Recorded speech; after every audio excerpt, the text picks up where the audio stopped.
الحمد لله رب العالمين والصلاة والسلام على أشرف الأنبياء والمرسلين وعلى آله وصحبه أجمعين.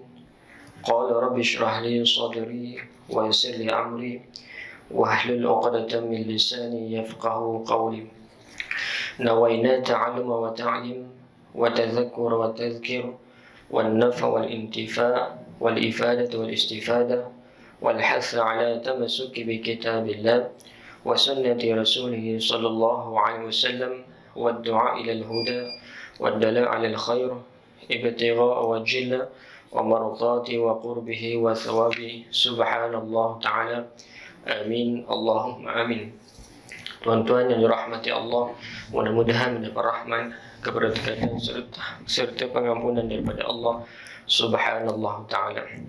Pertama, syukur kepada Allah SWT diberi ruang dan peluang satu nikmat, iaitu masa di antara maghrib dan isyak, yang mana Allah SWT anugerahkan nikmat ini, iaitu nikmat kaki kita, nikmat anggota tubuh badan kita, untuk tanda kita mensyukuri nikmat yang Allah bagi, iaitu kita menjejakkan rumah-rumah Allah dan dalam majlis-majlis ilmu, insya-Allah. Insya-Allah tuan-tuan dirahmati Allah, tajuk perbincangan iaitu perkongsian hapus dosa dengan kebaikan. Dan saya sebagai pengganti kepada Ustaz Aris, mudah-mudahan Allah SWT kurniakan kesembuhan kepada guru kita. Amin. Allahumma amin. Kita sedekahkan Al-Fatihah kepada Nabi Muhammad sallallahu alaihi wasallam, dan juga kepada kedua ibu bapa kita yang masih lagi hidup maupun sudah kembali ke rahmatullah yang masih lagi hidup. Allah kurniakan kesihatan, sihat wal afiah, dan dikurniakan umur dalam keberkatannya, insya-Allah, yang telah kembali ke rahmatullah. Allah cuci roh rahmat ke atas mereka, insya-Allah. Dan juga kepada kita yang hari ini yang masih lagi Allah bagi nikmat masa dan kesihatan ini, mudah-mudahan Allah jadikan satu kehidupan kita, iaitu yang sangat penting, iaitu istiqamah dalam kita melakukan amal ketaatan, insya-Allah, ala niyatin salihah wa kiramil Fatihah. A'udzu billahi minasyaitonir rajim. Bismillahirrahmanirrahim. Alhamdulillahi rabbil alamin. Arrahmanir rahim. Maliki yaumiddin. Iyyaka na'budu wa iyyaka nasta'in. Ihdinas siratal mustaqim. Siratal ladzina an'amta 'alaihim ghairil maghdubi 'alaihim waladdallin. Alhamdulillah, tuan-tuan dirahmati Allah, mudah-mudahan mendapat rahmat, keberkatan, sumber pengampunan daripada Allah SWT. Itu menghapus dosa dengan kebaikan. Tuan-tuan yang dirahmati Allah, setiap daripada kehidupan kita, daripada kita bangun tidur sampailah kita tidur semula, pasti dan pasti kita tidak terlepas daripada melakukan dosa. Sama ada kita melakukan dosa secara sengaja maupun tidak sengaja, kita melakukan dosa secara tersembunyi maupun secara terangan. Dan insya-Allah, mudah-mudahan sebenarnya kehidupan kita ni, ajaran yang dibawa oleh Nabi SAW, syariat yang dibawa oleh Nabi SAW merupakan salah satu maghfirah. Tadi Tuan Imam bacakan, meminta doa kepada Allah maghfirah, keampunan. Dan dalam ibadah kita banyak yang kita minta ampun kepada Allah. Sebab apa? Kita ni adalah hamba yang berdosa. Dan setiap perbuatan amal ketaatan yang kita lakukan, Allah anugerahkan dengan pengampunan. Bersabar terhadap musibah yang menimpa seperti sakit dan sebagainya juga menghapuskan dosa. Islam menganjurkan formula yang cukup mudah dan praktikal untuk kita hapuskan dosa-dosa yang lalu. Seperti mana firman Allah Subhanahu Ta'ala, innal hasanatu yudhhibnas sayyi'at. Allah SWT berfirman, sesungguhnya amal-amal kebajikan itu menghapuskan dosa. Iaitu bila mana kita melakukan ketaatan, maka dia telah menghapus dosa-dosa tanpa kita sedar. Sebagai contoh, amalan yang kita lakukan apa dia? Iaitu kita memohon Allah keampunan daripada semayang. Bila mana imam membaca suratul Fatihah, membaca suratul Fatihah, dalam surah Al-Fatihah ini kita minta apa? Kita baca ayat yang terakhir sekali. Ayat terakhir daripada Alhamdulillahirabbil alamin arrahmanir rahim maliki yaumiddin iyyaka na'budu wa iyyaka nasta'in iyyaka na'budu wa iyyaka nasta'in. Hanya kepada Engkau Allah sebut iyyaka na'budu. Iya di situ hanya Engkau seorang, tak ada yang lain kita minta pertolongan dan bantu. Iyyaka na'budu wa iyyaka nasta'in ihdinas siratal mustaqim siratal ladzina an'amta 'alaihim ghairil maghdubi 'alaihim waladdallin. Di situ. Dan terakhir sekali Nabi SAW anugerahkan kepada sesiapa yang mengucapkan kalimah amin. Tapi kadang-kadang ni tuan-tuan, bila imam baca ghairil maghdubi alaihim waladdallin, yang makmum amin. Nak tak nak je. Sedangkan Allah Subhanahu Wa Taala anugerahkan keampunan bila mana aminnya kita bersamaan dengan aminnya para malaikat. Kita tengok bagaimana sirahnya Nabi kita Nabi Muhammad SAW bila mana di-mi'rajkan Isra wal Mi'raj, ketika mana naik dalam langit-langit tersebut, dalam kitab Duratun Nasi menyatakan bahawa setiap tingkat ini, langit yang pertama nampak malaikat begini. Nampak malaikat yang hanya dijadikan Allah sepanjang hidupnya, Allah jadikan sampailah kiamat adalah berdiri saja. Langit yang seterusnya jumpa lagi dengan malaikat yang hanya beribadah ketaatan, la ya'sunallah ma'amarahum. Malaikat ni sifat dia la ya'sunallah, tidak berbuat maksiat kepada Allah, melainkan ma'amarahum, melaksanakan apa yang Allah SWT perintahkan. Itu sifat malaikat. Kalau kita ni tidak ada dosa, maka sifat kita macam malaikat. Siapa yakin di sini yang hadir pada malam ini, yakin dan percaya boleh menyatakan diri saya tak ada dosa, Ustaz. Hatta kita ni sebagai imam, kita ni sebagai orang yang di hadapan pemimpin masyarakat, ustaz ustazah pun tetap ada dosa. Cumanya kita sedar tidak sedar, dan kita mengharapkan keampunan dosa oleh Allah SWT. Jadi bila mana imam menyebutkan perkataan amin, maka kita sahutlah anugerah yang Allah SWT bagi ini. Apa dia? Keampunan. Sama-sama amin dengan imam. Imam pun janganlah, kadang-kadang kita semayang tuan-tuan dirahmati Allah, ada setengah tempat imam ni punya amin yang kontut dia. Ghairil maghdubi alaihim waladdallin. Amin. Makmum bau saja. Sini semua, sisi semua susu. Sisi apa? Gear 6 je semua. Kalau gear 1, 2 okey lagi. Amin. Tapi kita baru nak imam dah min dah. Tapi sini taklah. Kalau kadang imam yang kadang-kadang muda ni, maghdubi alaihim waladdallin. Amin. Tak dapat nak keampunan, nak sama-sama imam dengan para kalau serentak dengan para malaikat. Sehingga kan tuan-tuan rahmati Allah, dalam ibadah sembahyang ni, orang Yahudi sangat berdengki kepada umat Islam. Kenapa? Dalam sebuah hadis Nabi SAW menyatakan, qala Rasulullah SAW, innahumul yahudu la yahsududna ala syai'in kama yahsududna ala yaumil jum'ah allati hadana Allah laha wa dhallu anha wa ala al-qiblati allati hadana Allah laha wa dhallu anha wa ala qawluna khalfa al-imami amin. Allahu akbar. Orang Yahudi ni tuan-tuan, Allah sebut lan tarda anka al-yahud wa lan nasara hatta tattabi' millatahum. Orang Yahudi ni, mereka takkan nak suruh kita ikut ni perkara besar-besar. Dia akan tarik kita dengan secara halus. Dia masuk jarum halus supaya kita apa? Tertarik sedikit demi sedikit. Kalau kita nak secara terangan tak mampu. Macam mana nak jauhkan dengan Islam? Dengan jauhkan daripada orang terhadap Islam dengan cara ibadah. Tarik dengan apa? Dengan hiburan. Dan hadis ini menyatakan orang Yahudi sangat dengki dengan kurniaan Nabi SAW, umat Nabi Muhammad SAW, melalui Al-Fatihah tadi, sebutan amin tadi.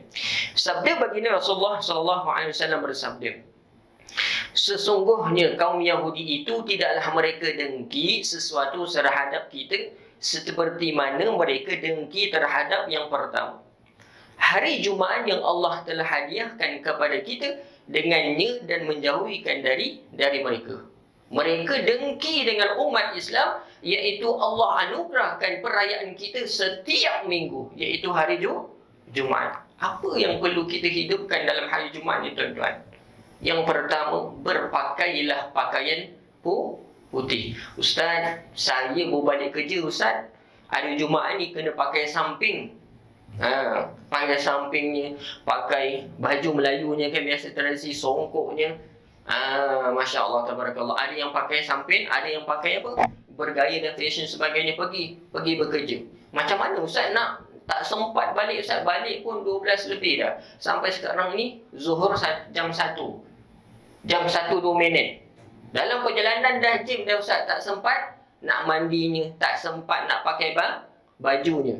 Tuan-tuan rahmati Allah, semua perbuatan amalan yang kalau kita hidupkan, kita ada usaha. Sebab apa kita nak buat? Sebab kita mencintai Nabi SAW. Dalam sebuah hadis Nabi SAW bersabda, "Man ahya sunnati faqad ahabbani, wa man ahabbani kana ma'i fil jannah." Man ahya sunnati, barang siapa yang menghidupkan sunnahku, dia mencintaiku. Maksudnya kita ni bila mana kita hidupkan sunnah Nabi, itu salah satu tanda kita cinta kepada Nabi SAW. Jadi pada hari Jumaat, usahalah tuan-tuan yang rahmati Allah, kita menghidupkan sunnah Nabi dengan berpakaian putih. Kalau hari lain ni tak ada masalah lah. Kalau boleh imam pun, saya tak tahu imam di sini, sekurang-kurangnya hari Jumaat ni tuan-tuan, kalau kita tengok para guru kita, Masyayikh kita, Habib Umar, para habab ni, mereka pada hari Jumaat, kalaulah mereka memakai pakaian, mesti sekurang-kurang mereka pakai warna putih. Kalau kita ni tuan-tuan, para habib biasa memakai dua pakaian. Satu, Allahumma salli ala sayyidina Muhammad, ada di pandangan masyarakat, kita ni berbeza. Yang saya pakai ni apa dia? Jubah. Tapi sebenarnya ini bukan jubah. Ini dalam bahasa Arab kalau ikut yang sebenarnya adalah qamis. Tapi yang luar tu adalah jubah. Tapi masyarakat kita memandang ini adalah jubah. Tak ada masalah dari segi istilah. Yang luar tu biasa kalau imam-imam masjid negeri ke apa kan dipakai, itu adalah qamis. Yang tu adalah jubah yang Allahumma salli alaihi berbelah. Berbelah tu kalau imam pakai kan, itu adalah jubah sebenarnya. Yang dalam yang saya pakai ini adalah qamis. Tapi biasa masyarakat kita memandang ini adalah jubah. Terbalik, tidak masalah. Jadi bila mana nak menyatakan bahawa pada hari Jumaat hidupkanlah sunnah dengan memakai pakaian putih. Khaskan. Kalau boleh baju ini kita kata isteri kita ni, hari Jumaat ni aku pakai putih je, tak nak pakai yang lain. Ada seorang tuan-tuan, waktu saya belajar, saya ikut kepada anak murid Syekhuna Muhammad Nuruddin, Ustaz Aziz dahulu di Perak. Beliau ni mengajar sekolah. Balik sekolah ni, biasalah balik sekolah kalau 12 suku. Nak balik rumah lagi dah 12.30. Nak pergi mandi apa semua, nak dekat Zuhur dah lambat dah. Maka saya pelik. Masuk je kereta, dia angkat beg. Saya khidmat dengan dia, masuk beg, dia masuk tandas. Saya cakap, buat apa tandas mengampik ni? Bukan orang perempuan. Muslimat je lah kan. Dalam tu macam-macam khazanah beg tu. Masuk bila air, rupanya buat apa? Allahu Akbar. Terdetik hati saya sebab apa? Menghidupkan sunnah Nabi SAW. Dia tukar baju yang hari Jumaat tadi, baju Melayu tadi, dengan bersamping tadi, tukar dengan apa? Dengan jubah putih. Dimasukkan dalam beg, masuk pergi tandas, tukar, pakai jubah putih. Kerana apa? Kerana nak hidupkan sunnah Nabi SAW berpakaian putih. Nabi SAW ni, antara baju kesukaan Nabi, antaranya adalah warna putih. Ada juga warna hijau. Tapi kebanyakan Nabi suka berpakaian berwarna putih. Jadi hari Jumaat ini, sehinggakan orang Yahudi dengki kepada kita, banyak anugerah yang Allah bagi kepada hari Jumaat. Jadi hari Jumaat ni tuan-tuan rahmati Allah, azamlah kita untuk menghidupkan pada hari Jumaat. Hari lain kita nak pakai warna lain, tidak masalah. Pakailah, usaha untuk kita pakai berwarna putih. Kalaulah imam nak pakai jubah luar ke, pakailah yang di dalam ini warna putih, di luar warna, tak kisah. Kadang-kadang kita ada setengah masjid, dia ada yang jubah seragam tu kan, pakailah salah satu di dalamnya warna putih. InsyaAllah. Jadi itu yang pertama. Kerana orang Yahudi ni hasad kepada kita apa? Anugerah yang Allah bagikan kepada hari Jumaat kepada umat Nabi Muhammad SAW. Yang kedua, iaitu apa? Iaitu wa'ala qiblatil lati hadanallahu laha wa dhallu anha. Yang kedua, kiblat yang telah dihadiahkan kepada kita dan menjauhi dari mereka. Sebab apa? Ketika pada awalnya mereka kita ni hampir sama menghadap ke mana? Sebelum kiblat kita Ka'batus Syarif. Kiblat pertama ketika itu orang Yahudi seolah-olah mengejek Nabi. Dia ikut kita pada ke Masjid Al-Aqsa. Ikut kita. Lalu Allah tukarkan dalam Al-Quran menyatakan berpindah arah kiblat ke arah Masjid Haram, iaitu Kaabah ketika itu. Tuan-tuan dirahmati Allah, bila sebut Kaabah ni tuan-tuan, Kaabah asal muasalnya dia tidak ada bumbung. Asal muasal Kaabah ini dia tidak berbumbung. Batu je dia memang daripada bawah.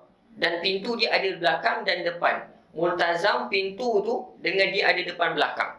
Pada zaman Qusay bin Kilab, keturunan Nabi SAW, Muhammad bin Abdullah bin Abdul Muttalib bin Hashim bin Abdullah bin Qusay bin Kilab. Qusay bin Kilab ni berlaku keruntuhan Kaabah ketika itu. Sehingga kan Kaabah bila runtuh nak bangunkan semula. Bila mana nak bangunkan semula Kaabah, masyarakat Arab itu tak berani nak bangunkan semula, bina semula. Sebab apa? Sebab takut diazab oleh Allah ketika itu. Azab pada zaman itu bukan Allah yang dimaksudkan adalah bukan Allah yang Esa, Allah yang sebelum kenabian. Jadi mereka takut azab turun daripada langit. Maka masing-masing tak berani nak bangunkan Kaabah yang mulia tersebut.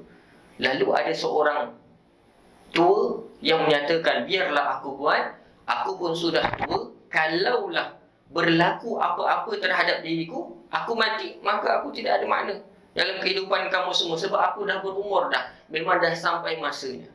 Lalu dibuatlah, dia bina, dia pecahkan tu, dia binakan semula sedikit.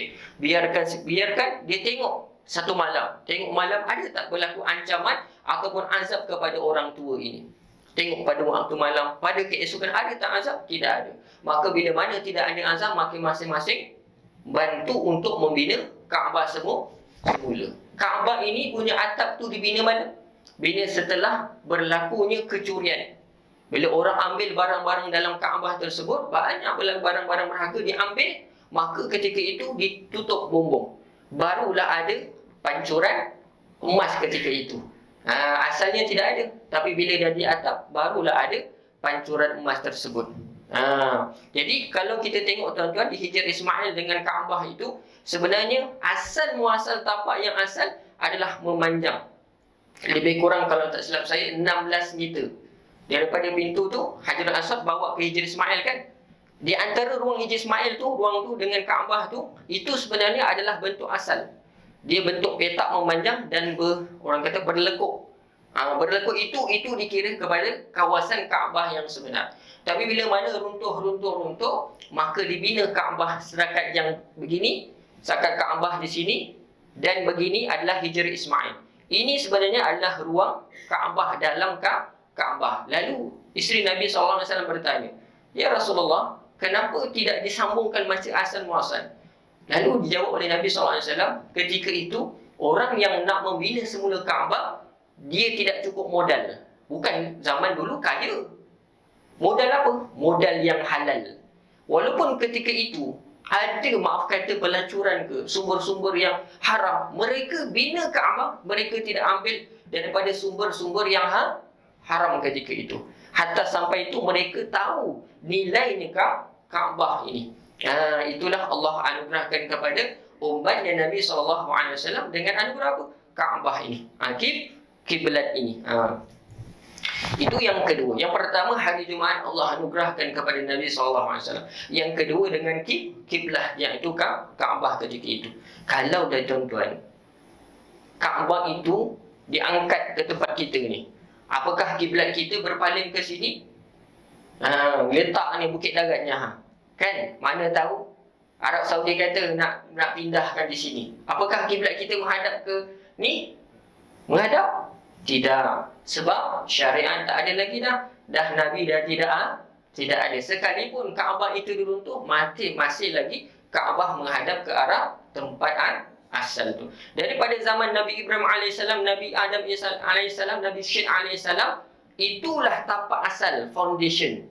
Wa idh yarfa'u Ibrahim qawaida minal qawaid. Qawaid dalam ayat Quran tersebut menyatakan asas Kaabah itulah kedudukannya. Kalau dah runtuh berlaku sebagainya, Hajarul Aswad tercabut dan sebagainya, berpisah sebagainya, tercabut daripada Kaabah tersebut, tetap juga tapak itu adalah tapak yang daripada zaman dulu lagi. Itu sedikit sebanyak berkaitan kiblat kita ni. Yang ketiga, wa ala qaulina khalfal imamil amin. Iaitu perkataan kita di belakang imam dengan menyebut amin. Allah. Yahudi menyatakan mereka ni dengki kepada kita apa? Dengan sebutan amin sahaja. Kenapa sebutan amin ni dengki? Kenapa? Amin ni Allah SWT anugerah dengan keampunan bila mana kita menyamai aminnya makmum imam tadi dengan makmum tadi dan para malaikat. Sebagaimana dalam hadis daripada Sayyidina Abu Hurairah radhiyallahu anhu, sabda baginda sallallahu alaihi wasallam, "Idza amana al-imam fa'aminu fa inna man wafaqa ta'min al-malaikah ghufira lahu ma taqaddam min dhanbi wa fi riwayati wa ma ta'akhkhar." Rawah Bukhari wa Muslim. Apabila imam mengucapkan amin, maka hendaklah kalian juga mengucapkan amin. Kita dapat anugerah ni dalam setiap sembahyang, tuan-tuan. Sembahyang fardu sekurang-kurang ni kalau kita sembahyang maghrib 2 kali. Keampunan. Kerana sesungguhnya sesiapa yang bertepatan dengan amin para malaikat akan diampunkan dosanya yang terdahulu. Allah, tuan-tuan. Siapa di sini, tuan-tuan, yang tak nak mengharapkan keampunan dosa? Kita ni hamba Allah yang berdosa. Kita mengharapkan di padang mahsyar ketika nanti suatu hari nanti segala amalan yang kita lakukan Allah SWT terima. Ketika mana di padang mahsyar ni masing-masing tak ada hirau dah. Kita ni kalau kita dalam kesesakan, kita jumpa kawan-kawan kita, apa berlaku?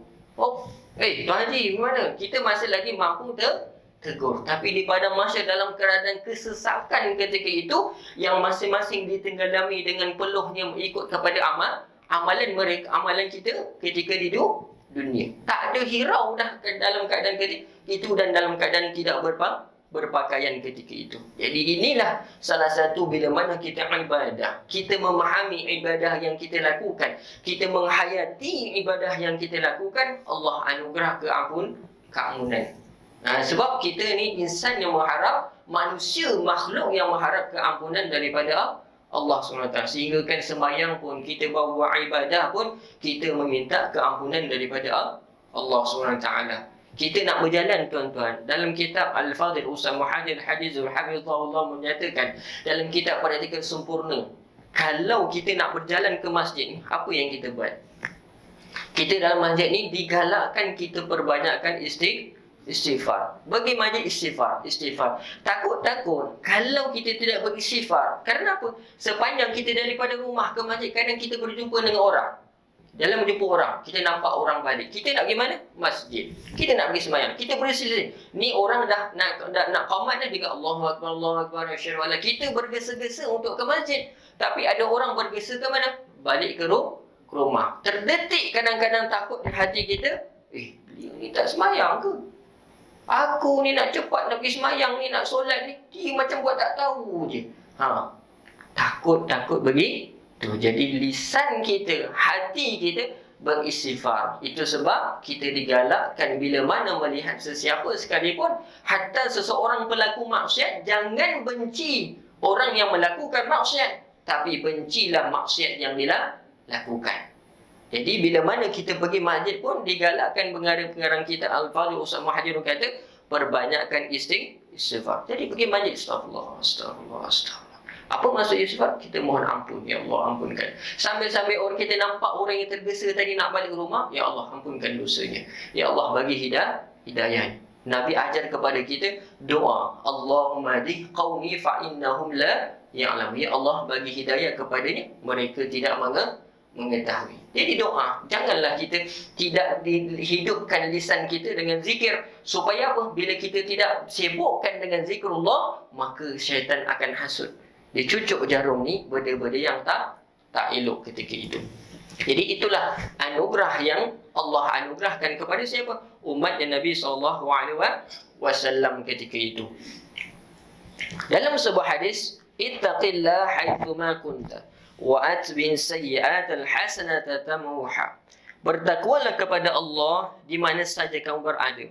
Iringilah keburukan dengan kebaikan, nescaya ia menghapuskan keburukan. Kita nak pergi masjid tadi, nampak terdetik keburukan tadi, kita memandang rendah, maka istighfar kepada Allah Subhanahu Wa Taala. Bentuk-bentuk kebaikan, semoga kita semua tergolong dalam kalangan hamba yang dianugerah taufik dan hidayah agar sentiasa tergolong dalam kalangan melakukan kebaikan, kerana ia adalah penghapus dosa dan kesalahan.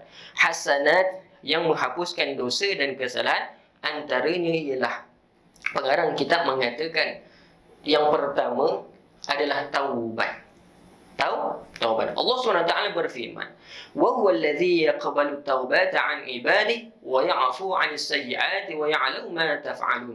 Dan dialah yang menerima taubat hamba-hambanya serta memaafkan kejahatan-kejahatan, dan dia mengetahui akan apa yang kamu semua kerja dalam surah Syuara. Jadi amalan yang pertama adalah kita memohon keampunan ataupun kita bertaubat kepada Allah SWT. Nabi SAW riwayat mengatakan Nabi beristighfar satu hari sekurang-kurangnya 100. Ada riwayat mengatakan 70. Jadi tuan-tuan, apakah kita sudah selawat hari ini? Jika belum, khatamkan hari ini sebelum kita tidur. Astaghfirullahalazim. Kalau nak panjang sikit, bacalah panjang sikit. Tak lama pun, kadang kurang seminit. Astaghfirullahalazim alladzi la ilaha illa huwal hayyul qayyum wa atubu ilaih. Astaghfirullahalazim alladzi la ilaha illa huwal hayyul qayyum wa atubu ilaih. Astaghfirullahalazim alladzi la ilaha illa huwal hayyul qayyum wa atubu ilaih. Nah, kalau nak panjang sikit, kita buatlah zikir Imam Syafi'i, zikir munajat tersebut. Ta'ibuna ilallah, ta'ibuna ilallah. Aku kami bermohon keampunan kepadamu ya Allah. Yang kedua, iaitu menghapus dosa. Wuduk yang sempurna dan solat yang baik juga menghapus dosa. Wuduk sempurna dan solat yang baik juga menghapuskan dosa. Yang pertama, wuduk. Saya nak sentuh kongsi sedikit berkaitan dengan wuduk. Allahumma salli ala sayyidina Muhammad. Iaitu dalam wuduk ni wajibnya apa? 6. 4 anggota, 2 tidak terkait dengan anggota. Pertama niat. Yang kedua basuh muka, basuh tangan, sebahagian kepala. Mana yang seterusnya? Kaki dan tertib. Jadi bahagian yang saya nak fokuskan adalah bahagian wajah, bahagian muka. Di wajah kita ni, kata ulama dalam kitab Safinatun Najah yang disyarah oleh Ustaz Muhammad Hafizul Misbahud Dujah, ada juga dalam Taqrirat Sadidah menyatakan lebih kurang 20 bulu yang ada pada wajah. Berapa? 20 bulu. Kita kira sama-sama. Bulu apa yang ada kat muka? Bulu apa yang ada kat muka? Bulu hidung? Bulu mata kita. Bulu mata. Yang pertama khatat dia ini dahi 1, 2, 3, kening. Saya sebut, tuan-tuan kira boleh? 1,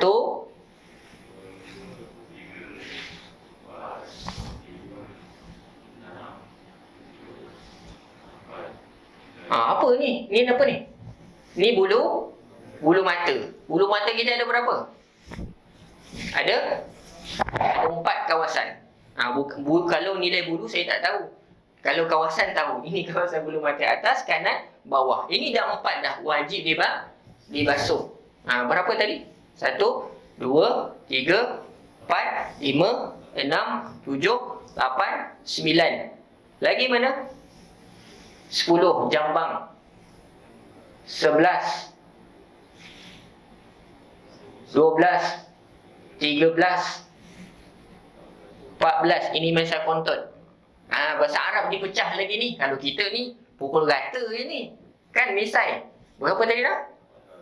4, 14.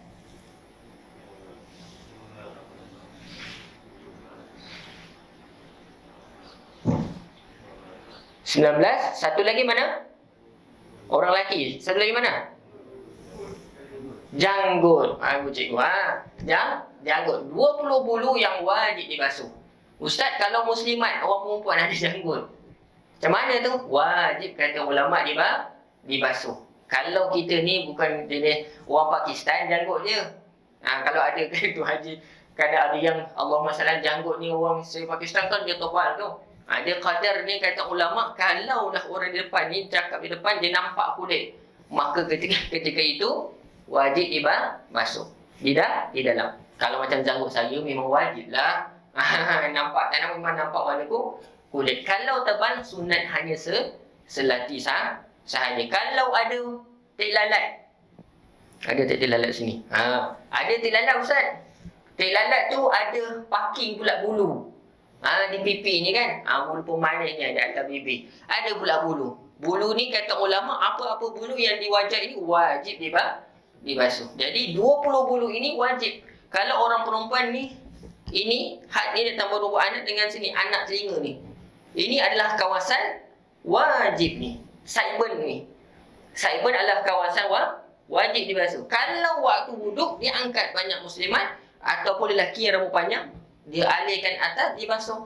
Tak sah wuduknya. Tak sah wajahnya. Jadi kena basuh. Jadi macam mana Ustaz? Potonglah. Ataupun basuh di bahagian sideburn tersebut. Jadi 20 bulu. Ulang balik insya-Allah. Yang pertama 1, 2, 3. 1, 2, 3, 4, 5, 6, 7, 8, 9, 10, 11, 12, 13, 14, 15, 16, 17, 18, 19, 20. Ini dalam bahasa Arab saya tak ingat. Ini anfaqah. Ni kalau orang kata misai di bawah bibir ni kan. Kalau kita perhati di sini ada. Di sisi kiri kanan pun kadang-kadang ada. Jadi 20 bulu yang wajib kita basuh. Jadi kita basuh ni tuan-tuan rahmati Allah. Baru di majlis saya dibantai. Dia kata, Imam macam mana Ustaz? Dia baca wuduk main dulu je. Zam. Masuk majlis. Allahu Akbar. Sah tak wuduk? Sah kalau dia yakin air tersebut sampai. Yang nak ni adalah sunat. Ada mazhab lain wajib untuk menggosok. Kalau mazhab kita sunat. Kalau kita tak gosok pun tapi kita yakin air itu sampai, maka memadai, melepasi rukun ketika itu. Sama juga dalam mazhab kita Allahumma salli ala Muhammad. Tertib ni adalah rukun. Tapi ada mazhab, kalau tak silap saya, Maliki dia tidak ada tertib. Dia basuh muka, basuh kaki, basuh tangan pun boleh tak sah. Kadang-kadang kita pergi masjid yang kita pergi luar negara, kita tengok, dia ambil wuduk, basuh muka, basuh kaki, dia basuh tangan balik lah. Kita balik-balik, kita tengok dia terus masuk, Allahu Akbar, dia terus semayang. Sah ke semayang? Jangan kita risaukan orang, risaukan ibadah kita. Jadi kita balik kampung ambil wuduk. Iji, macam Haji punya wuduk. Ini aku belajar ni, aku pergi luar negara hari tu. Aku tengok orang ambil wuduk macam ni. Itu sebab kadang-kadang kita buat sesuatu dalam masyarakat, benda yang pelik, dia akan jadi khalif tu'raf. Bila usaha pelik ni, orang mengenali. Waktu dia berjumpa dengan Timbalan Mufti, dia nasihatkan kepada penceramah ni, dia kata apa, kalau benda-benda yang khilaf ni, mazhab ni, simpan di bawah kapit. Jangan sebar-sebarkan. Bukan nak kata nak sebar, boleh. Tapi tak sesuai dengan kadar orang. Kalau dia asatizah, sesuai. Untuk dia memahami perkara khilaf ataupun perbezaan mazhab ni. Ini kadang-kadang sampaikan perkara-perkara yang menggelirukan masyarakat. Wallahu alam. Jadi, sempurnakan wuduk kita. Bila sempurna wuduk, insya-Allah itu salah satu kata hadis Nabi sallallahu alaihi wasallam, air yang turun daripada wuduk tersebut adalah air yang gugurnya dosa kita. Jadi sempurnakanlah. Kita ni, saya kata kadang ulama mengata tak Allah maksud tak gosok pun, tak selati pun tak wajib. Tapi sunat. Lebih baiklah kita buat. Sebab wa ta'awanu 'alal birri wat taqwa. Tangan kiri pun akan dapat pahala sama-sama juga. Sebab apa? Sebab membantu untuk melakukan ibadah wuduk ketika itu. Allahu Akbar. Jadi sempurnakan wuduk kita. Ada ustaz, sah ke dalam Al-Quran Allah sebut wa idza qumtum ila shalah faghsilu wujuhakum wa Allahumma salli wa idza qumtum ila shalah faghsilu wujuhakum wa aydiyakum ila al-marafiq. Allah sebut wa aydiyakum ila al-marafiq. Aydiyakum tangan, marafiq siku. Jadi ada orang kadang dipayap, dia buat macam mana? Gini, betul? Kadang-kadang dia siku dahulu baru jari jemari. Sah tak? Sah. Cuma yang afdal adalah jari jemari dahulu barulah siku ketika itu. Dan solat yang baik juga menghapuskan dosa. Rasulullah SAW bersabda, La yatawadda'u rajulun muslimun fayuhsinul wudu'a fayusalli salatan illa ghafarallahu lah ma bainahu wa bainas salati allati taliha. Tidaklah seseorang lelaki muslim berwuduk lalu dia mengelokkan wuduknya dan kemudiannya menunaikan solat, melainkan Allah akan mengampuni dosa-dosa yang antara hingga solat yang berikutnya. Jadi di antara solat berikut dengan berikut Allah anugerahkan keampunan. Kalau boleh tuan-tuan, kita lazimi berwuduk. Lazimi wuduk pertama, kekalkan diri dalam keadaan berwuduk. Itu baik. Tapi ustaz, macam mana ustaz bawa angkat belum habis wuduk dah prot. Masalah juga. Saya ni ustaz salisul baul, salisul rih. Saya bermasalah, kentut tak ada masalah lah.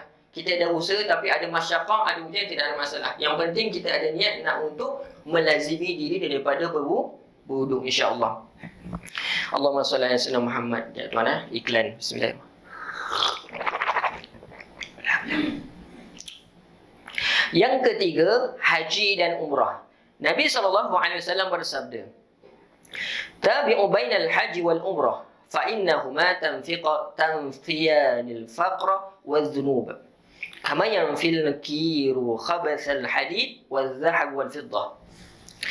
Teruslah melakukan haji dan umrah, kerana keduanya menghilangkan kemiskinan dan dosa-dosa sebagaimana alat pandai besi menghilangkan karat kotoran besi, emas dan perak. Bagaimana alat ni ataupun bahan yang mampu menghilangkan karat-karat pada besi, begitu juga bila mana seseorang melakukan umrah dan haji. Sekarang haji berapa ribu ni? 7 ke 8 ribu. Dulu mungkin dalam 599 boleh dapat lah, ataupun 6 sikit. Sekarang pun barang dah naik dah. Semua dah naik. Kedai Iko pun diviral baru-baru ni. Daripada RM2.10 naik RM2. RM2 berapa? RM2.20. Bukan RM2.10 tambah RM2, tak. Harga barang RM2.10 naik 10 sen je. Itu pun dihitung kira 10 sen Tuan Haji. Nak beli gula berapa ringgit? RM1. Alamak bos, saya tak ada 10 sen, 90 sen je. Tak boleh bos, 10 sen tu pun penting. Dikira juga. Jadi semua ada kira untung rugi. Itu amalan yang mana menghapuskan dosa kita, haji dan umrah. Ada seorang tuan-tuan di Negeri Sembilan. Dia ni, kita setting pindah kita. Allahumma salli ala Muhammad. Seseorang yang nak pergi haji dan umrah pasti mempunyai modal ataupun kewangan, kan? Tapi ada satu Allah anugerahkan kelebihan tuan-tuan. Dia ni perempuan, ada anak. Dia ni seorang cleaner di Negeri Sembilan. Allahumma salli ala Muhammad. Dan pelik, tiap-tiap tahun hampir dia ada orang sponsor dia. Pergi mana? Umrah. Lalu dia tanya, apa amalan sampai kamu tiap-tiap tahun ni hampir orang sponsor? Dia kata, Ustaz, saya tak ada apa-apa amalan. Saya ni bukan orang siapa pun. Saya bukan ustaz, saya bukan ustazah, saya bukan mufti, saya bukan dan sebagainya. Dan sebagainya apa semua yang orang yang alim lah. Tapi Ustaz, saya ada satu amalan. Setiap kali lepas sembahyang, saya akan menyebutkan lafaz talbiyah. Setiap kali sembahyang, dia akan lafazkan talbiyah. Allah. Allah, dia lafazkan tapi apa? Allahumma salli Muhammad. Labbaik Allahumma labbaik, labbaik la syarika laka labbaik, innal hamda wal ni'mata laka wal mulk la syarika laka labbaik. Jadi lafaz talbiyah itu dialunkan setiap kali dia sembahyang. Allahu Akbar. Kita ni lafaz tersebut kalau kita memahami, kita menyahut sirran Allah Subhanahu Wa Taala. Lafaz tu kadang-kadang kita nyebut bergemang bulu roma kita. Allahu Akbar. Saya pun baca ni bergemang bulu roma tuan-tuan. Jadi bila puan ni bila mana setiap kali solat dia lafaz tu mungkin dengan semangat dia dan keinginan yang betul ikhlas di hadapan Allah, maka Allah tu tunaikan dia tanpa menggunakan duit dia. Kita setting mana tak pergi haji lah, tak cukup modal lah Ustaz. Tak pergi umrah, tak cukup modal lah Ustaz. Mana anak nak tanggung lagi, tak ada orang jaga dan sebagainya, tak cukup duit. Semuanya adalah dengan izin Allah SWT. Kalau kita nak kata tuan-tuan, kita ni yang pergi masjid ni bukan bawa kita yang besar-besar. Semua kadang-kadang motor start 5-6 kali pun tak start. Kan? Tak start lagi mati-mati. Tapi yang pakai kereta motor yang boleh start tak pakai baik kaki. Dan sekarang ni mudah dah, starter je. Sekali start sampai tak di masjid? Sampai tak di masjid? Sampai. Kalau yang sampai alhamdulillah. Yang tak sampai ni tak tahu jalan ke masjid ni. Ni yang datang masjid mana motor yang 5-6 kali start tak start. Kereta yang sekali start kerang. Start balik kerang. Allahu Akbar. Allah nampak tak? Nak katakan semuanya rahmat Allah Subhanallah nak anugerahkan kepada kita ni. Itu yang ketiga, haji dan umrah. Yang keempat iaitu istighfar. Nabi SAW bersabda, Bismillah. Man qala qabla salati al-ghada'i yawm al-jum'ah 3 mirar. Astaghfirullah alladhi la ilaha illa hu wa atubu ilaih. Ghufirat dhunubuhu wa in kanat aktsara min zabadil bahr. Barang siapa yang sebelum solat subuh pada hari Jumaat mengucapkan sebanyak 3 kali Astaghfirullahal azim, Astaghfirullahalladzi la ilaha illahu wa atubu ilaih, maka diampunkan dosa-dosanya meskipun sebanyak buih di lautan. Perbanyakkan banyakkan istighfar. Ni tuan-tuan, kadang-kadang imam terlebih baca. Biasa kita baca berapa? 3. Imam terbaca 7 pula. Mau apa imam ni? Lebih pula baca ni. Dipersilakan. Jangan gaduh-gaduh. Kalau imam lebih, kita buat 3, kita terus sambung kita punya zikir. Macam contoh, Allahumma salli ala Muhammad disunatkan, digalakkan kita sembahyang solat fardu dengan subuh, istighfar 3 kali, la ilaha illallah wa la syarikalah sebanyak 10 kali, dan Allahumma ajirna minan nar 7 kali, solat maghrib dan subuh. Selain daripada itu, kita nak buat 3-3 pun tak ada masalah. Kalau guru kami tuan-tuan rahmatullah Syekhuna Muhammad Ibrahim sangat tekankan ni. Lagi-lagi imam ni nakoda kapal. Ke kanan imam, ke kanan semua makmum. Sesat imam, sesat semua. Bukan kata imam dia sesat lah. Maksudnya ni pentingnya imam ni bawa apa steering ni. Kena ada ilmu dan faqih. Jadi kita beristighfar kepada Allah SWT. Dan yang terakhir, ni banyak lagi ni, tak apa kita ambil yang ringkas saja insya-Allah. 5 yang terakhir. Dan azan dah, sedekah menghapus dosa. Rasulullah SAW bersabda, "Was-sadaqatu tudfi'ul khati'ata kama yudfi'ul ma'un nar." Sedekah memadamkan dosa sebagaimana air memadamkan api, riwayat Ahmad. Ini kita biasa dengar. Sedekah ini memadamkan api sebagaimana memadamkan api. Sedekah ni adalah air umpama memadamkan api ni. Jadi tuan-tuan rahmati Allah, jangan kita tinggal daripada bersedekah pada waktu subuh ataupun sedekah fajar.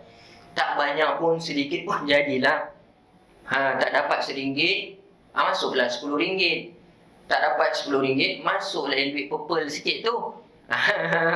Nak dapat kita ni, nak pancing rahmat Allah, nak pancing rezeki Allah, ikutlah kadar kita. Kalau masuk duit biru tersebut, dapatlah birunya. Tapi kalau dapat yang masuk merah, berganda-ganda lah merahnya tu. Apa pun ikutlah kemampuan pun, jangan tinggal daripada kita bersedekah pada waktu subuh. Mak haja tak pergi masjid, kirimkan suami. Bang, ni ambil bang duit.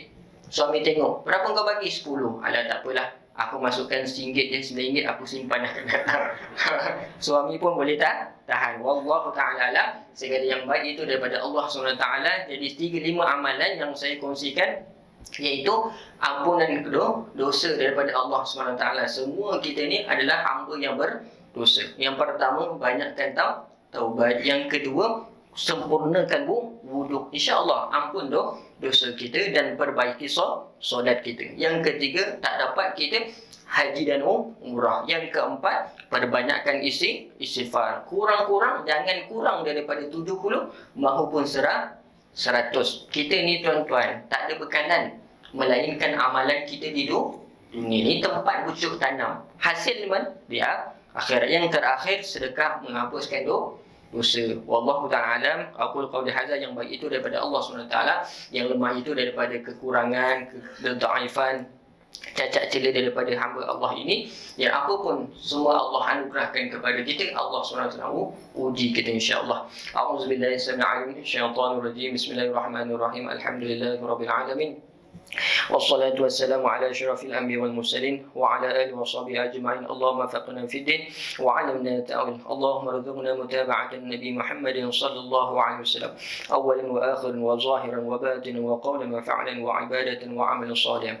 Ya Allah, ya Tuhan kami dan kalangan kami hamba-Mu yang berdosa, ya Allah, ampunkan dosa kami ya Allah. Bila mana kami keluar daripada Masjid At-Taqwa ini, tidak ada dosa yang berlumuran di diri kami ini, di jasad kami, di rohani kami ini, ya Allah. Ampunkan dosa orang sekitar kami ini, ya Allah. Ampunkan juga dosa-dosa kami, ya Allah, yang tidak pernah lekang daripada dosa daripada-Mu, ya Allah. Ya Allah, ya Tuhan kami, ampunkanlah dosa kedua ibu bapa kami, ya Allah.